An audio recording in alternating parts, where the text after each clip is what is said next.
Buenas tardes, queridos jóvenes, ¿cómo están? Espero que estén pasando un excelente jueves. Es un placer y un honor estar de vuelta por acá en los devocionales de la Magna.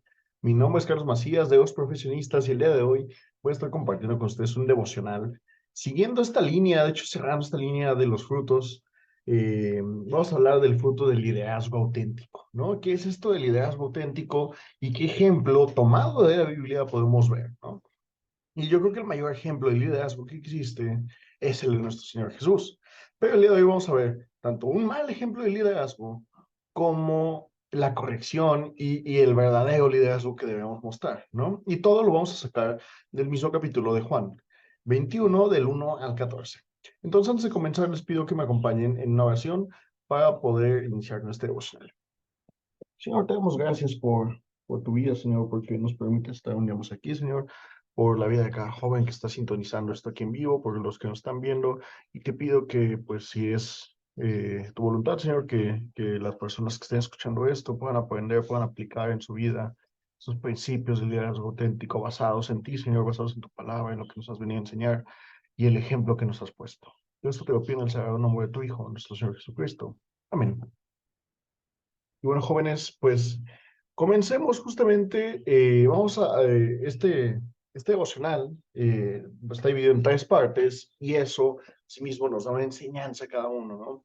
La primera parte está titulada como la terca desilusión y esto lo vamos a ver en los primeros tres versículos de este capítulo, que dice así: Después de esto, Jesús apareció de nuevo a sus discípulos. Junto al lago de Tiberíades, sucedió de esta manera.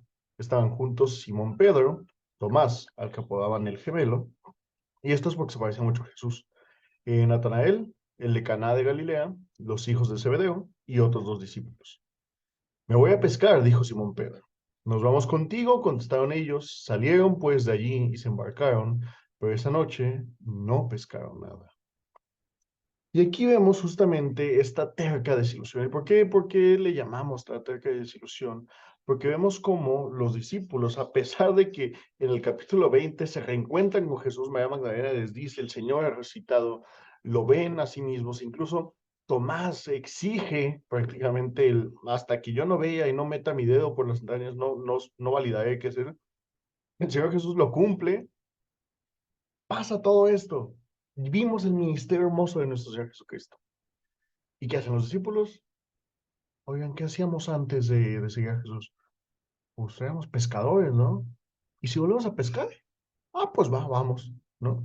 Y esto es porque, bueno, el Señor Jesús ya había hecho la promesa de que los iba a volver a ver en este lugar, que se cae que era la casa de Juan Simón, y estaban esperando y no llegaba, ¿no? Y entonces de nuevo ellos, en su corazón humano, creen que no va a llegar, creen que la promesa no se va a cumplir.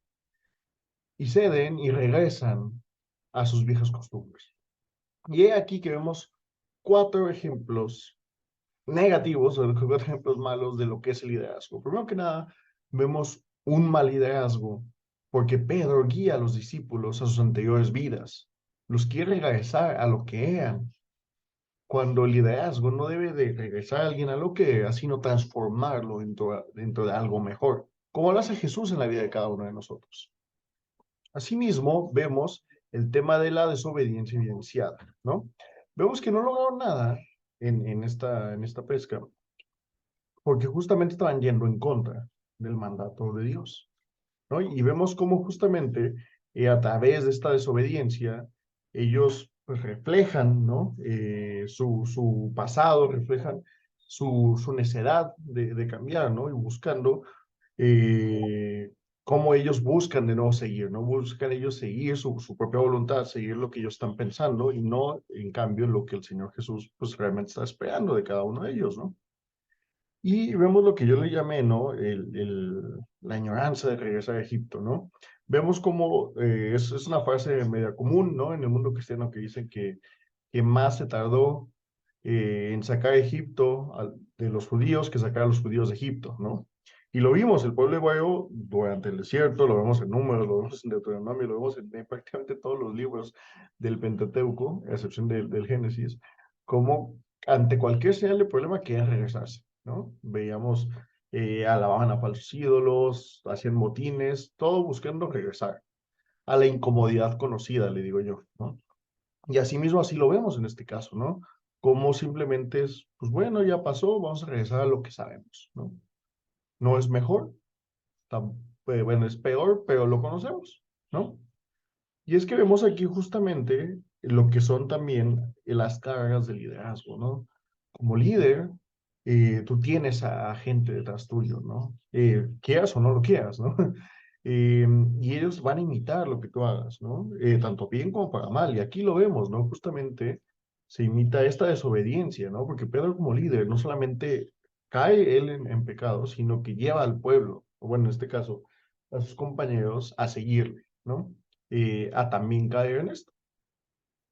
Y vemos cómo justamente, pues, ejemplifica lo que no se debería hacer, ¿no? Lo que es un liderazgo equivocado, un mal liderazgo, ¿no? Pero sigamos leyendo, vamos a ver qué dice más adelante el pasaje. Y vemos que dice que al despuntar el alba, Jesús se hizo presente en la orilla, pero los discípulos no se dieron cuenta de que a él. Muchachos, ¿no tienen algo de comer? Les preguntó Jesús. No, respondieron ellos. Tienen la red a la derecha de la barca y pescarán algo. Así lo hicieron y a tal la cantidad de pescados que ya no podían sacarla. Es el Señor, dijo a Pedro, el discípulo a quien Jesús amaba, que es Juan. Tan pronto como Simón Pedro lo oyó decir, es el Señor, se puso la ropa, pues estaba semidesnudo y se tiró al agua. Y los otros discípulos le siguieron en la barca, arrastrando la red llena de pescados, pues estaban escasos 100 metros de la orilla. Y aquí vemos un par de puntos muy interesantes, ¿no? La primera es Jesús de nuevo probando a sus discípulos, ¿no? Vemos cómo, pues evidentemente él se les pudo haber aparecido en la barca, pudo, como ya lo había hecho anteriormente en la tormenta, pudo haber caminado en el agua, llegado con ellos, pero decide, pues desde la orilla, ¿no? Preguntarles, ¿no tienen algo de comer? Y sabiendo que no habían pescado nada, ¿no? Porque justamente decía, pues acá, pues muy seguramente hasta Jesús fue quien le ordenó a los peces de aléjense de ahí, ¿no?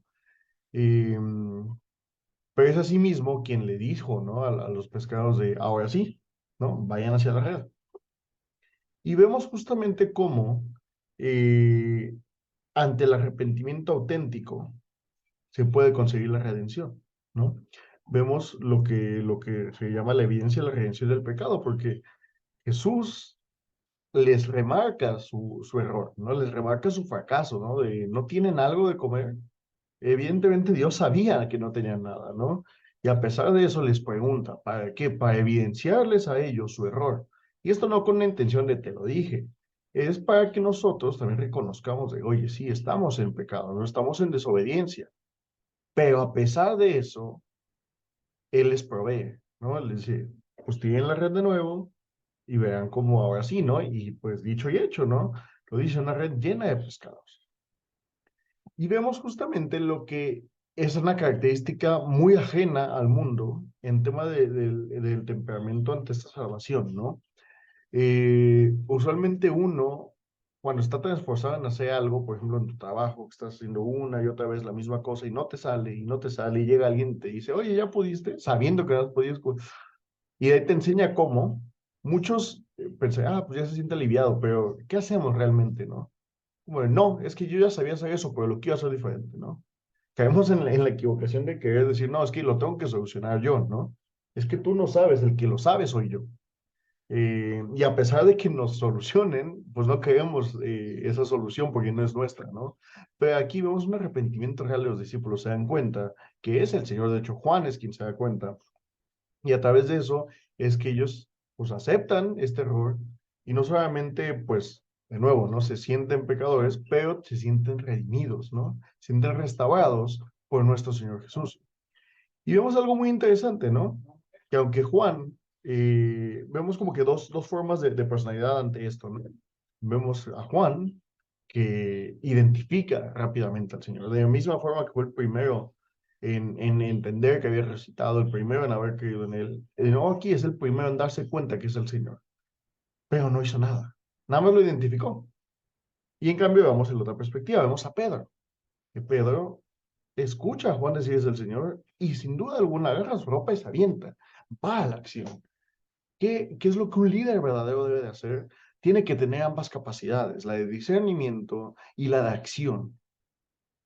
Y veamos cómo cierra este versículo, este capítulo, perdón, leyendo del 9 al 14. que en lo que le titulamos aquí una incesante demostración de gracia y de poder. Y dice así, al desembarcar vieron unas brasas con un pescado encima y un pan. Traigan algunos de los pescados que acaban de sacar, les dijo Jesús. Simón Pedro subió a bordo y arrastró hasta la orilla la red, la cual estaba llena de pescados de buen tamaño. Eran 153, pero a pesar de ser tantos, la red no se rompió. Vengan a desayunar, les dijo Jesús. Ninguno de los discípulos se atrevió a preguntarle, ¿quién eres tú? Porque sabían que era el Señor. Jesús se acercó, tomó el pan y se los dio a ellos, e hizo lo mismo con el pescado. Y esta vez fue la tercera que se apareció Jesús ante sus discípulos después de haber resucitado. Y vemos aquí dos puntos muy importantes. El primero es el abrazo ante el arrepentimiento. De nuevo, vivimos en un mundo en el que si tú ves a alguien cometer un error, lo primero es, te dije que así no se hacía, debiste haber hecho cosas diferentes. ¿Por qué no me hiciste caso? ¿Por qué? ¿Por qué? Ta, ta, ta, ta, ta. Vamos al regaño. Vamos inmediatamente al reclamar, ¿no? Y dejamos de lado el esfuerzo que hicieron, dejamos de lado el quizá esté equivocado, está viniendo a admitir su error y está buscando pues, consuelo, ¿no? No exclusivamente un reproche, ¿no? Y entonces aquí lo que vemos justamente Jesús, en vez de reprochar a sus discípulos, recibe con este amor, ¿no? Con esta cualidad inherente, ¿no? A nuestro Señor Dios, que vemos que lo caracteriza y que no solamente lo caracteriza, ¿no? Sino que lo ejemplifica no una, no dos, sino tres veces aquí ya se les había aparecido y en todas ocasiones se había se había mostrado con este amor, ¿no? Y vemos el segundo punto, que es lo que yo estoy llamando la misión eterna, ¿no? Jesús incluso tras concluir su ministerio, es decir, tras haber resucitado, sigue sirviendo a sus discípulos y asimismo los encausa hacia que ellos vayan a cumplir sus propios propósitos, el cumplimiento de la gran comisión en cada uno de ellos, ¿no? O sea, Pedro mismo que le dice, ¿no? Sobre esta piedra construye mi iglesia. Y es lo que está buscando aquí, ¿no? Encauzarlos y regresarlos a lo que ellos ya sabían que tenían que hacer, pero que estaban negando, ¿no? Y entonces podemos concluir estas tres enseñanzas principales, ¿no? La primera es, lideremos con el ejemplo, ¿no? Vemos cómo en este caso Pedro cometió el error de guiar equivocadamente a los discípulos, pero él al ser su líder seguía en su ejemplo. Recordemos que para haber un líder hay discípulos. Y ellos imitan mucho de lo que el líder hace, por lo que debemos ser de testimonio para los demás, para que si han de imitar algo, que sea lo bueno. Como segunda enseñanza fundamental vemos la dependencia total de Dios. No importa si tú eres líder de jóvenes, pastor, misionero, miembro de la iglesia, todos necesitamos, por sobre todas las cosas, a Dios. Y habrá ocasiones que, como a los discípulos, se nos podrá olvidar, pero por lo que recordemos y dependamos completamente de su voluntad para alcanzar así el éxito. Y tercera enseñanza, el amor como fuente de liderazgo. Vivimos en un mundo donde se evidencia el error ante todos y se celebra en privado para evitar celos. Pero el Señor Jesús nos enseña a responder con amor ante el error y a aceptar el arrepentimiento antes de caer en el enojo y la ira.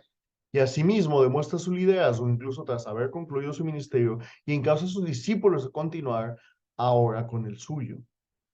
Lo mismo que más adelante vemos con Pablo y Timoteo, lo que vimos con Moisés y Josué.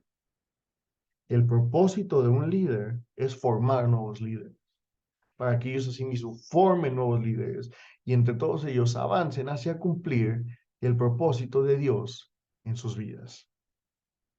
Querido joven, el día de hoy te desafío. Deja de lado el liderazgo del mundo. Deja de lado la autocracia, la burocracia. Concéntrate en el servicio. Concéntrate en tu ejemplo, en tu testimonio. Pero por sobre todas las cosas, concéntrate y busca a Dios.